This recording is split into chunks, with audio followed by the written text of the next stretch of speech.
I've made a living pushing right up to the edge where people are to the point of getting upset, and you kind of have to feel that out. You push, and then all of a sudden they go, "Hey, time out! Whoa, you know, you're out of bounds. This is too far." Okay, now we know where we're at. And with my situation with Doug, it was like I'm going to keep pushing forward until he says no, and then he just really never said no.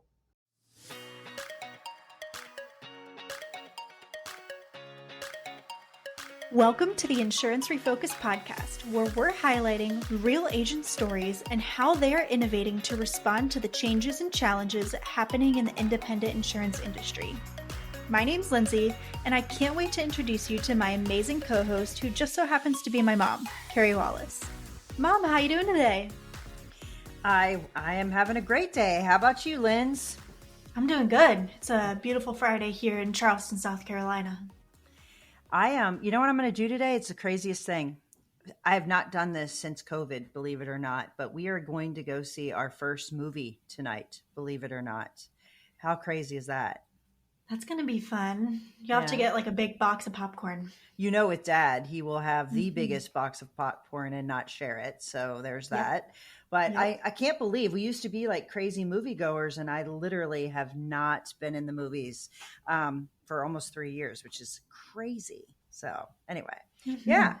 Well, I am happy to tell you that I have one of my favorite agency friends with us today. We've invited Mr. Kyle Becker of Smart Insurance in Kansas to join us today on the podcast. Hey, Kyle, what's going on? Hey, Carey, how are you doing? How are you, Linz? I'm good. Yeah, doing well. Kyle, what's going on in Kansas these days? It's been cold. I know that's hard to believe in the end of January and February, but it's been kind of gross. So we're ready for spring, but just kind of grinding through basketball seasons with my kids, and baseball's coming. So we're looking forward to warmer weather. I love it. That's awesome. You have one kid that's in college now, right? I do, yeah. I've got 19, 17, and 13, so all boys. Awesome. That is a sports-filled house. Mm-hmm. It definitely is. So, Kyle, tell us a little bit about how you found insurance and what you're doing a little bit at Smart Insurance. Oh, that's a little bit of a long way around. You know, a lot of people are born into the industry, and that definitely was not me. Grew up in the town that I own the agency in.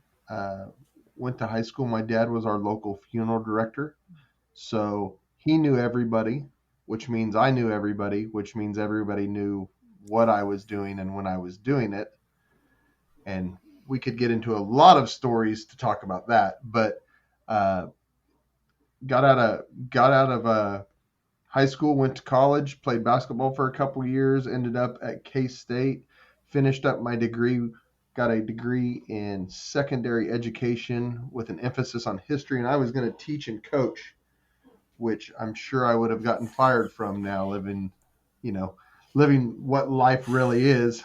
That probably wouldn't have worked out well for me. So graduated in December, ended up, we had a 6-month-old baby, and my wife says, you can stay home with Caleb or you can go find a job. And so I love my kids, but I'm not a babysitter. So found a job selling cars, went to work the last week of December.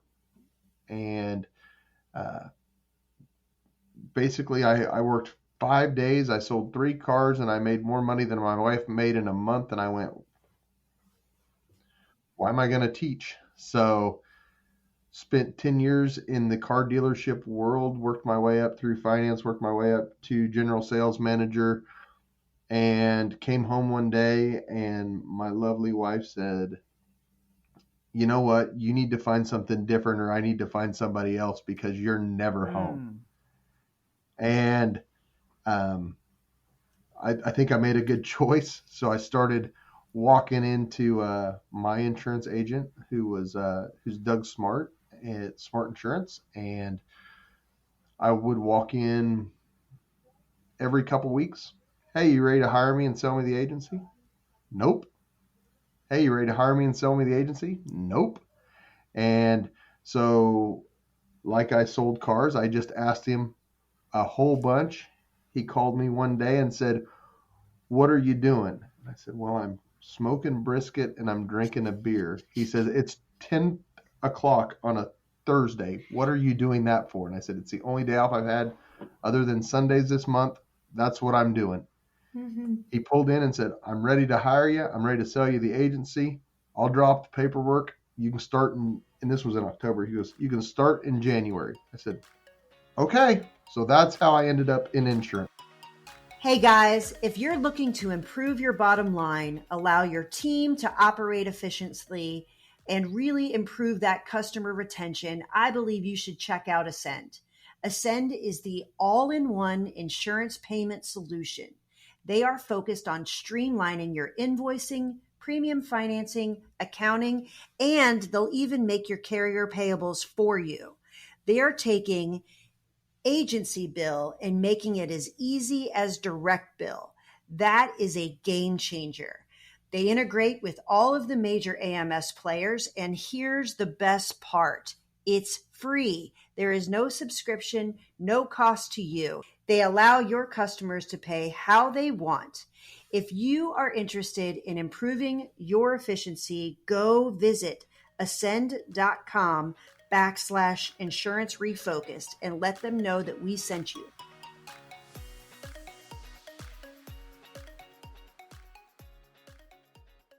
That is crazy, Kyle. It's crazy. Oh my goodness. That is the most unlikely thing, I think I would say, right? Most people, they're selling to a family member, or they don't have someone inside their agency and they feel pressure to sell externally.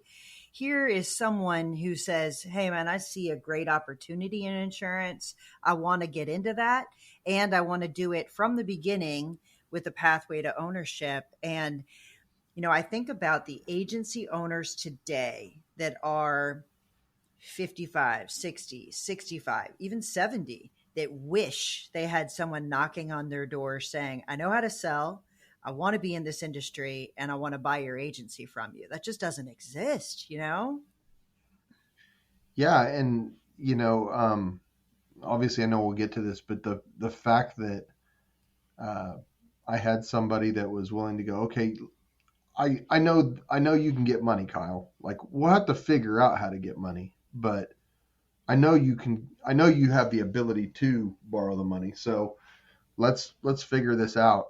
I mean, uh, when Carey helped me through through the final acquisition, I'd owned part of it. She was shocked at just the fact that everything was kind of in writing. We talked about it.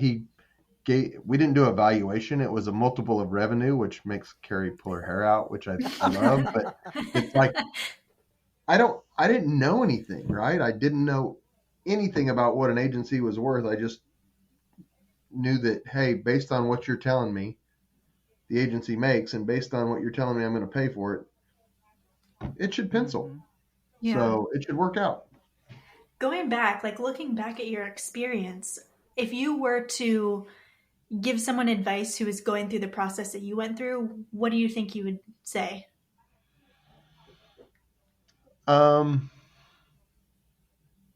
So there has to be a huge level of trust, right? Mm-hmm. You walk into a situation like this, and I'd known Doug for 20 years, right? That's huge. I've got other people who are kind of my age that went to work for somebody with the promise of, "Hey, I'm going to sell you the business," and it didn't work out, or it changed, or something. I was lucky because I had a couple of older gentlemen that in the car business that I kind of leaned on through the process. They had retired, and so I'd go run stuff by them. Like, "I don't know anything about this," and they're like, "Okay, well here's the only thing I can tell you. Get it all in writing. Get it in writing day one. Because the world changes. Mm-hmm. If somebody in my shoes right now walks in and they don't have it in writing, there's going to be a private equity firm or somebody that walks in and throws a number out that is so attractive that it's going to be very tempting for that agency owner to go, hey, listen, I'm going to do something different. Or in my case, Doug has 3 daughters, and the thing that when we talked about, he goes, my daughters don't want this.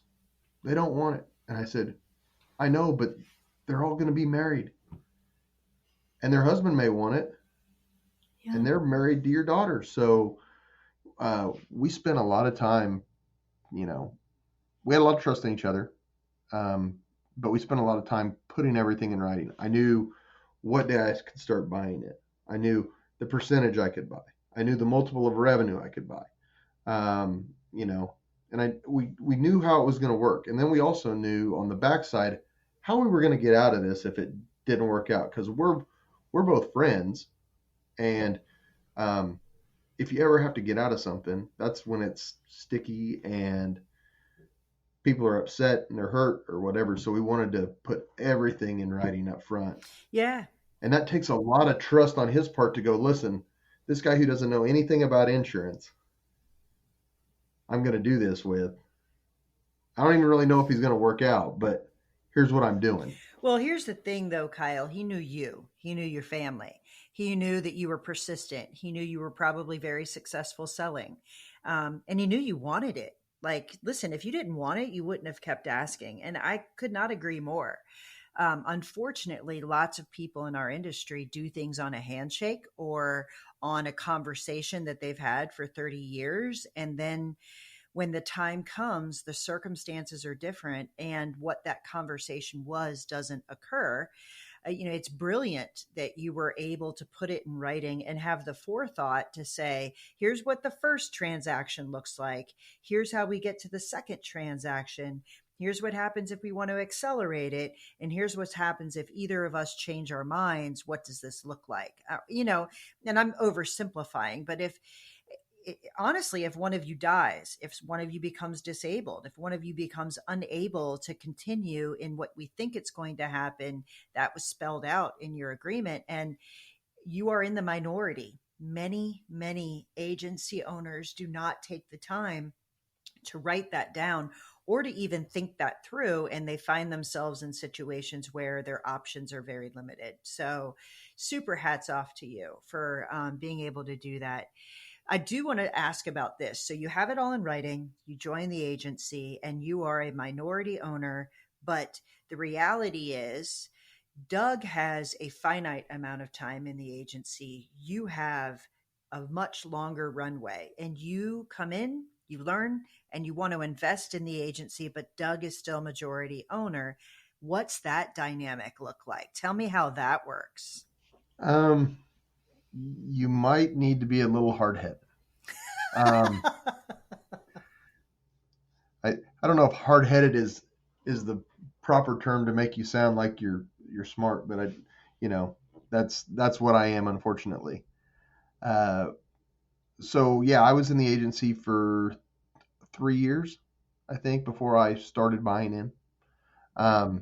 Just trying to learn the business, and obviously we didn't have a problem selling stuff then, but yeah, we got to where I was purchasing 25%, and Doug had the other 75, and we just kind of were rolling along the way that we always had.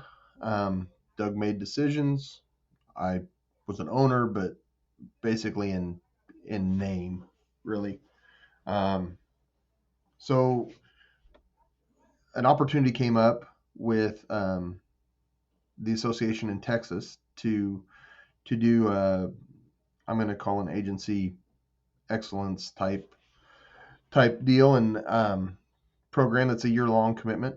So Doug said, hey, I want you to do this. And I said, we're not going to spend that kind of money for me to run back and forth to Texas and do all the things we're going to do. And he goes, no, I really want you to do this. And he pushed, and it was my opening, because I said, okay, I'll do it on one condition. And he said, what's that? I said, you're not in charge anymore.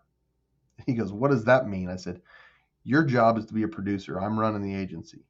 I'll obviously talk to you about everything like you talk to me, but I'm going to run the agency the way I see fit.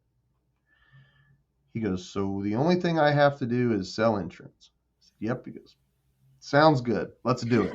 And to his word, it was really that way. I mean, we started a scratch agency in about a matter of a 20-minute conversation about a year later that he just went, we can't afford that. And I said, here's how we're going to afford that. And he goes, okay, do it, whatever.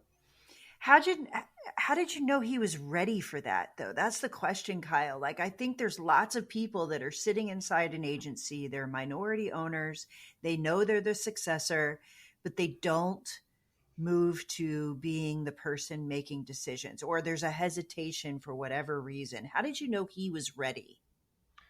I don't know that I did. I think you have to almost put him at an ultimatum, and it's a terrible thing to say and do, right? I mean, I think of agency friends that I have who are in the middle of, succession plans, and their parents are really, they're really strong, smart insurance people. And, how's that going to work? At what point are you going to be able to fight with mom and dad and say, listen, this is the way we're going to do something? Especially when you have the amount of respect that you have for them because they are so successful in the business. So for me, it was, okay, I've made a living pushing right up to the edge where people are to the point of getting upset, and you kind of have to feel that out. You push, and then all of a sudden they go, hey, time out. Whoa, you're out of bounds. This is too far. Okay, now we know where we're at. And with my situation with Doug, it was like, I'm going to keep pushing forward until he says no. And then he just really never said no. So really for me, it was very fortunate, almost lucky that, he was ready. He wants to come to work. He loves his clients. He works hard, but he wants to go golf and he wants to go ice fishing for a week and all the things that he wants to do. And the only way that he could ever really enjoy doing that is kind of hand the reins over. Mm-hmm. It was just good timing for us. Yeah. What do you think the most challenging part of transitioning into the industry in that way has been? Are you talking about, I want to clarify the question so I make sure I don't go off on a tangent, because I'm good at that. Are you asking during that transition time, what was the most difficult part from Doug being the decision maker, majority owner, to me being the kind of the managing partner? Yep. That is probably the easiest thing. We had a huge issue with Team Doug, Team Kyle, right? Doug stood up in front of everybody and said, hey, listen, Kyle's in charge. I'm getting out of the way. I'm selling insurance. But there were some of our staff that really, Doug and I, while we do a lot of things the same, we do a significant amount differently. And so some people are like, that's not how we do business. And I said, well, that's not how we do business anymore because we're doing it this way now. We spent a ton of time as a group just trying to define ourselves of what we wanted to be, what we were now, and what we were striving to be. Mm-hmm. Worked on our culture a lot, and we had a lot of stuff during that transition. I mentioned we started a scratch agency. We purchased a small agency. We went from 1 location to 3. We're still in an acquisition mode, but obviously that's difficult. So it's something that over COVID was really difficult to maintain. We didn't do a good job of it. So we're ramping that back up. We're trying to get back to that. But yeah, that was probably the most difficult thing, was the staff understanding this really is a change and we're going to do it a different way. And it may be difficult, but it may be okay. Our staff won on a lot of things that we'd have discussions on. And then there were some things that I just said, no, we're going to change this. So Kyle, you said something really key in there. You said we worked really hard on our culture. And I think that's like a buzzword almost now where people say, we have a really strong culture. We're doing this for culture. Culture is most important. Tell me what work on your culture actually meant at Smart Insurance. Tell me what that looked like. Um, so we spent a lot of time just from the start defining, okay, uh, if I'm Tina, who is one of our account managers, Mar's most the senior account manager, what values do you hold dear to yourself? Because I mean, this really needs to be personal. Mm-hmm. And we did that for everybody in our agency. And okay, now as we come together, where do we really line up on our core values? And moreover that, you know, we spent some time in a book called Non-Negotiable. Mm-hmm. It's a story of the Happy State Bank. I don't know if you've read it. I'm sure if you've been around Mart at all, you've heard the name. I have. But we spent a ton of time on that, and we developed our own non-negotiables. We ended up saying, listen, we to do this and do this the best that we can in this team approach, we have to do it together. We have to do it as a team. And I think you're right. A lot of people say the word culture, but it's such a top-down thing where the owner's telling you what to do, when to do it, and how to do it, that it's never really that team culture. So we spent time as a group. We try to do a quarterly meeting. We try and do a book or two a year, just to where, our officers are separated by about 30 to 35 minutes, different directions. Yeah. So we don't see each other all the time.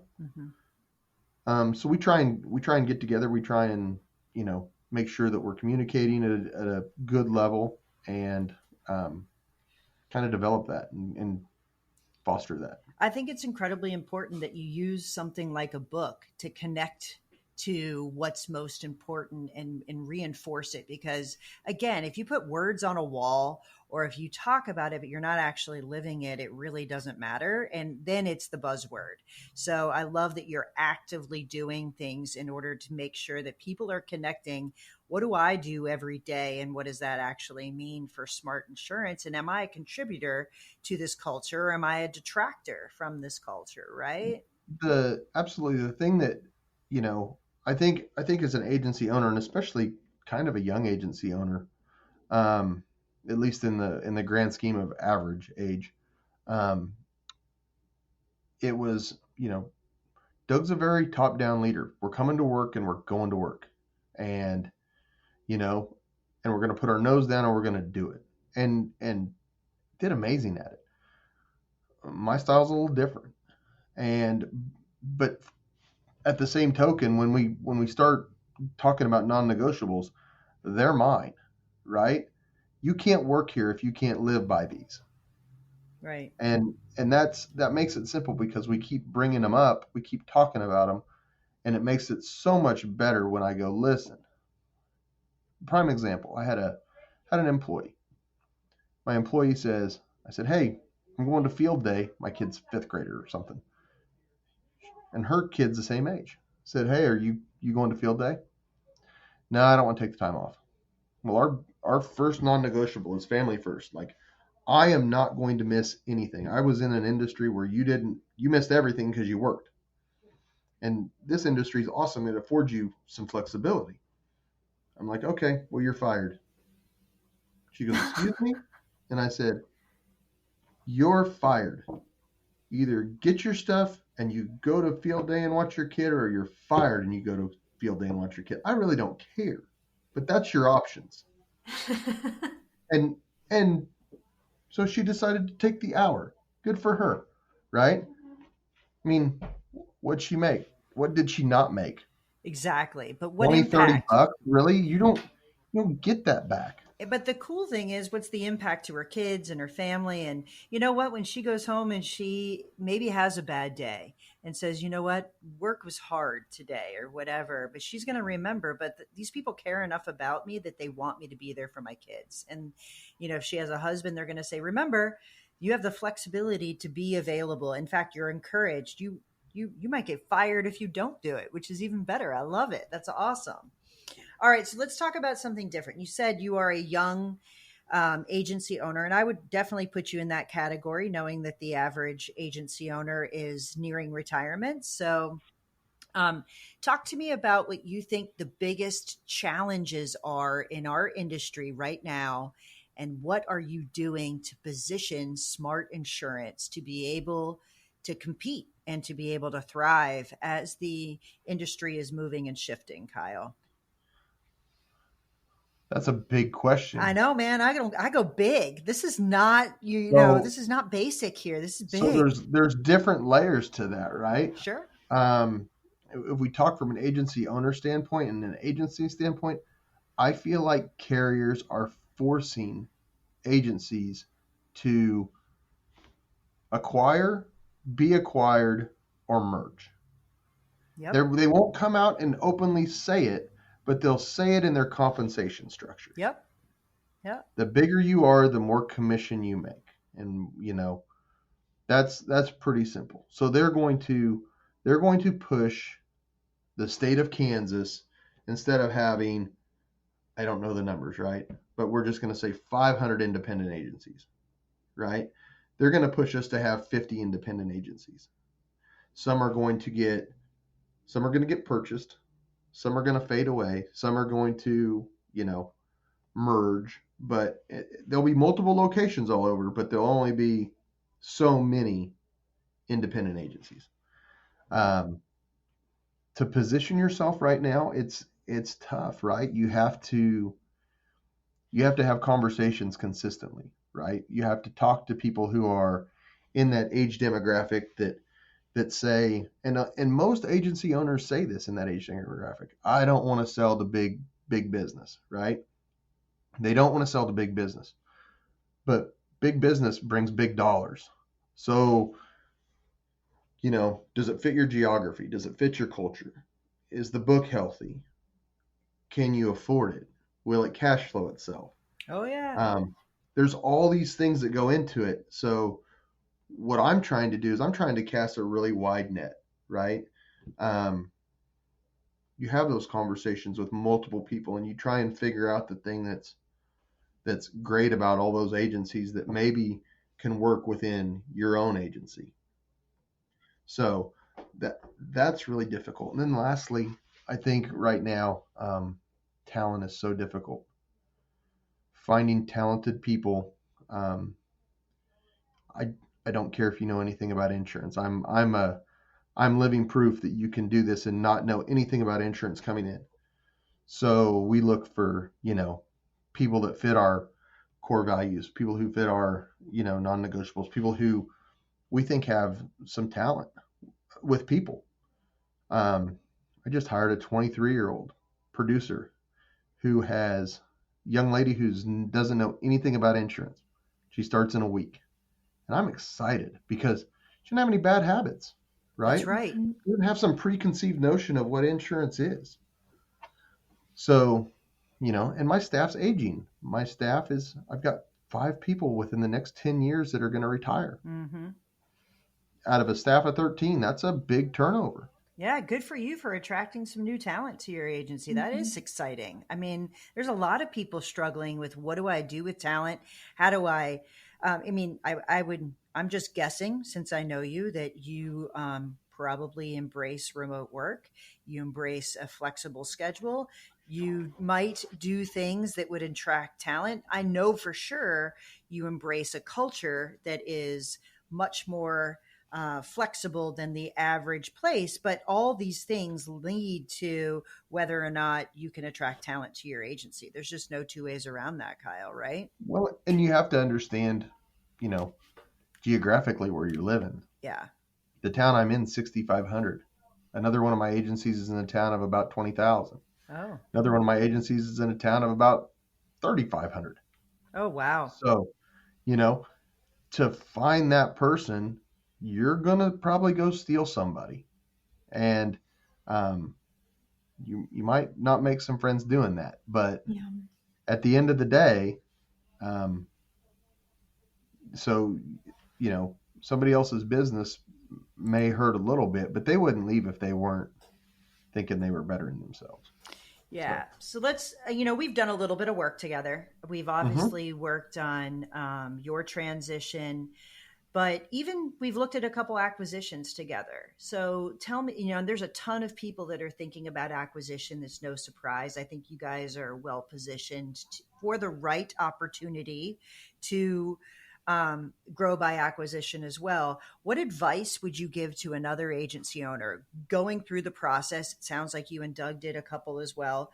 What advice would you give as you embark on going through that process to someone who maybe hasn't already done that? So you have to be a little bit methodical. You have to be a little bit patient and work through it, because everything walking in, people are putting their best foot forward. It's going to be bright and shiny, right? You don't always really know what you're getting into.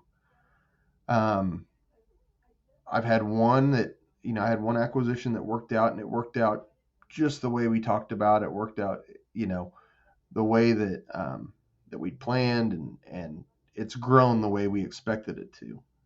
But the culture with them was right. I mean, they weren't the culture that we are, but they were excited about the culture that we had, right? How do we do that? And so that was good for us. We swung pretty hard on one and missed. And that stings for a little while, especially for someone as competitive as me. I don't like to lose, and I don't like to miss. There were some real challenges with that. Location was a challenge. It was going to take more time from me than what I had been giving. I was going to spend more time out of my office and away from my customers to work with the new people. And bottom line just came down. It wasn't the agency owner. I don't think was really ready. Right. He was ready to offload it for dollars, but he wasn't ready to, do the other things that it would take to stick around for a few years. Yeah. So, when you do it, you have to have all the tough conversations. The one that I hear from other people when they're talking, we're not going to change anything. That's a lie. I tell people I'm going to change everything. And that way, when I don't change 4 or 5 things, you're going to go, oh, well, you didn't change everything. Yeah. Yeah. You got to set different expectations, right? I mean, there's a lot of people that do this and they say, I'm not going to change anything for a year. But the reality is 2 businesses are coming together. Something at some point is going to have to change for that business to operate as one. So, Absolutely. You can't promise that nothing ever will change. And the other thing I want to say is, a really smart person told me recently, when you swing and miss, the best thing you can do is keep swinging. It was one of the best pieces of advice that I needed at the moment when they said it. And, I think that's great advice for people. When something doesn't work, you learn from why it didn't work. And then the next time you swing, you're that much better at that swing, right? I think that's absolutely. Probably important. Yeah. I've got a gentleman that I've watched. I've never really worked with him. I mean, on a very surface level, we work together, but he's a very successful businessman, and I've seen him, I know enough about his business that I know that he's taken some swings at acquisition and different things, and it just didn't work out. And it's, and so you couldn't tell it from the outside if you didn't really know what was going on. Mm-hmm. Right. And so when he does something like that, it's big and it's great and people are excited for him. But if he just went, well, that didn't work out and I'm not going to take the next opportunity, it makes it really difficult. So that's a great piece of advice. One of the things I want to talk a little bit about is being part of CAA. So for anyone listening that doesn't know what that is, it is the Combined Agents of America. So Kyle, I know you were a member. Can you talk a little bit about what were some of the biggest benefits and things that surprised you and just kind of your experience? Yeah, so we're a member of CAA. It's an organization that most people are, or most agencies are part of some sort of aggregation. That's what CAA does. Ours is a little different. Some people pay their dues to be part of it, and they keep, there's so many different structures to it. Yep. I won't get in there and bore you. But ours, it's a little bit of a tough club to get in. You got to be the right type of agent to even get in. And what I mean the right type of agent, I mean, you got to have strong morals. You got to try and do business what I'm going to call the right way. Mm-hmm. You have to have, hopefully, a culture that you're okay being accountable to other people, because we share everything. We share a lot of data. We share a lot of, people know what my loss ratios are with companies, and it's not uncommon for them to go, man, you're screwing this deal up. You need to get your risks right, or whatever. So, at the end of the day, the biggest benefit for us, obviously, other than the fact that it makes us more profitable, is that there's just this wealth of knowledge from other people that, you can call on. It's built my insurance network significantly. I've been in the insurance business 13 years. 13 years total. And the fact that I can pick up the phone and I can call other agency owners and say, I'm struggling with this. How do you do this? And they're open and honest with me about it because we're really on the same team. That's huge. The fact that we're roughly 100 members and our carrier partners come, and it's not just your field rep or an underwriter. I mean, they're sending vice presidents of underwriting, to these things, and we're trying to build relationships there where I can make a phone call and go, listen, I wrote this risk with you a year ago. It's upside down on its loss ratio really bad, but I still really believe in it, and I know they're going to probably try and cancel me because the market's difficult right now. How do we turn this around?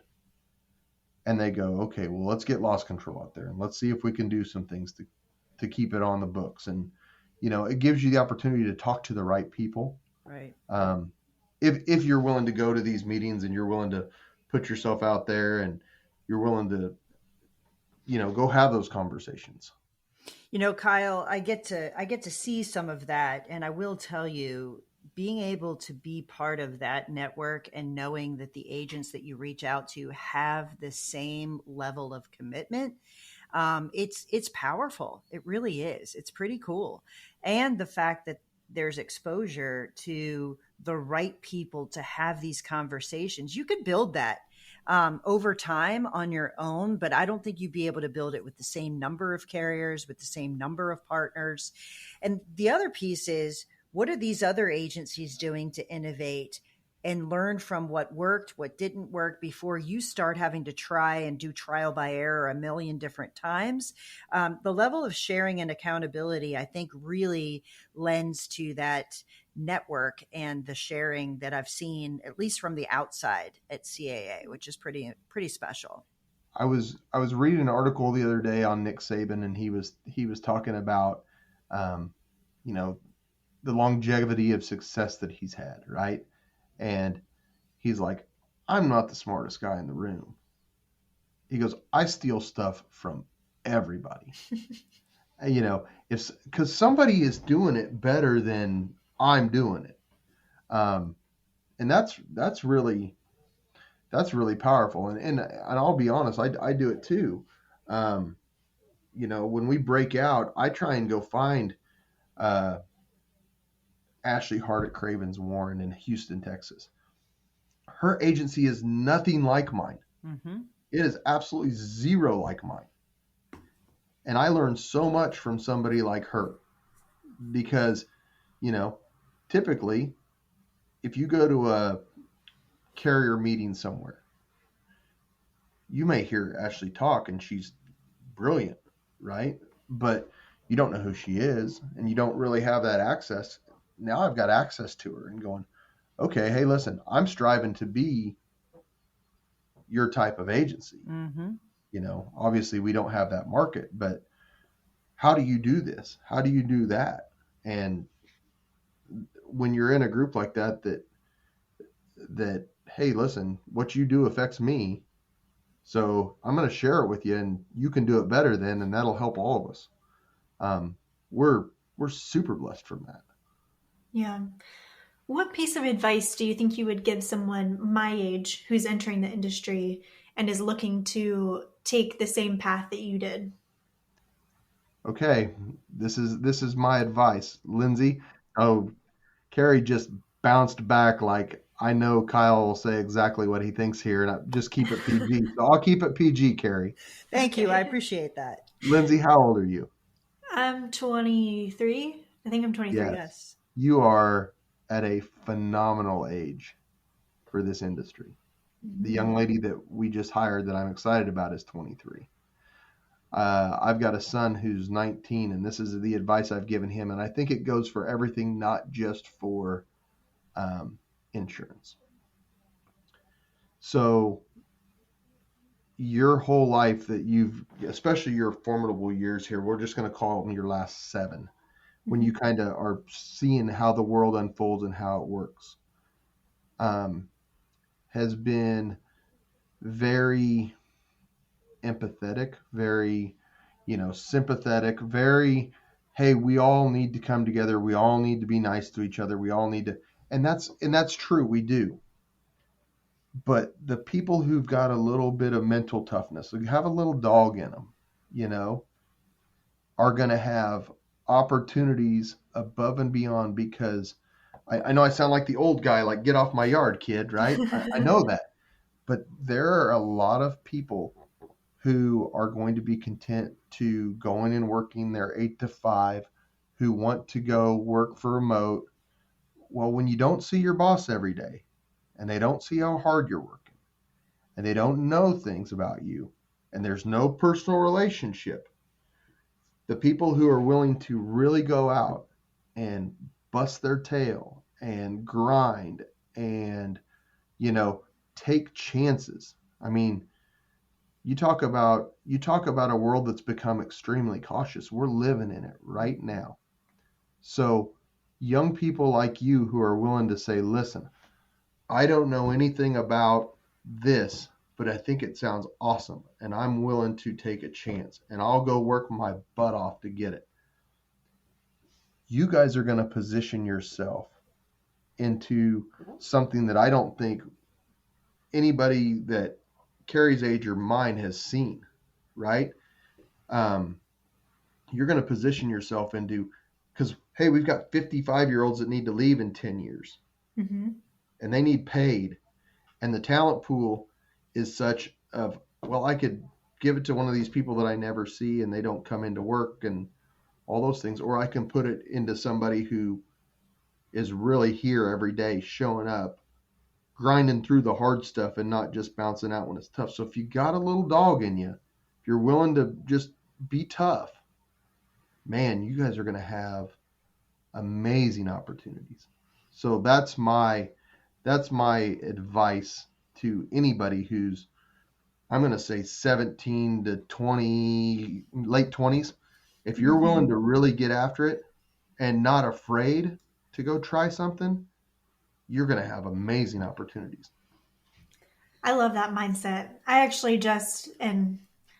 just today, so by the time this episode comes out, it's going to be like a long time ago. But I just wrote a post on my LinkedIn today that is about feeling entitled and how nothing in this life, you're not entitled to anything. You're entitled to air and paying taxes. That's all.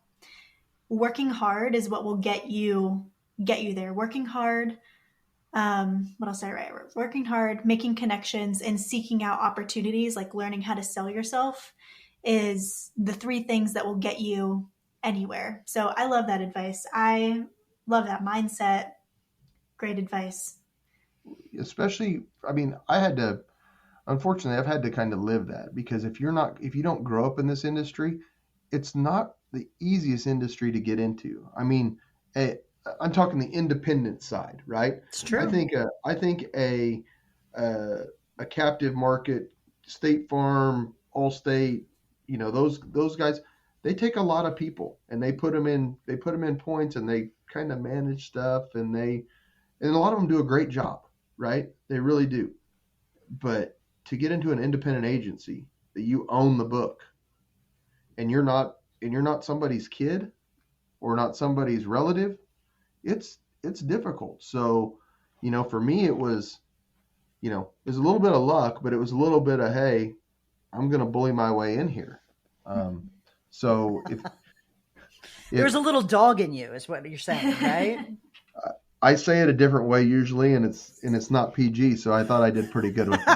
I'm impressed, Kyle. I'm super impressed. Like, oh my goodness. Well, Kyle, thank you for coming on. And first of all, for being an incredible friend, a huge resource to me, and also coming on and sharing your experience. I think there's a lot of agency owners out there that are trying to think about, what do I do next? And there's a lot of people that want the opportunity and may or may not know how to go about it. So I'm hoping if they're listening, they got something out of this and could think about it.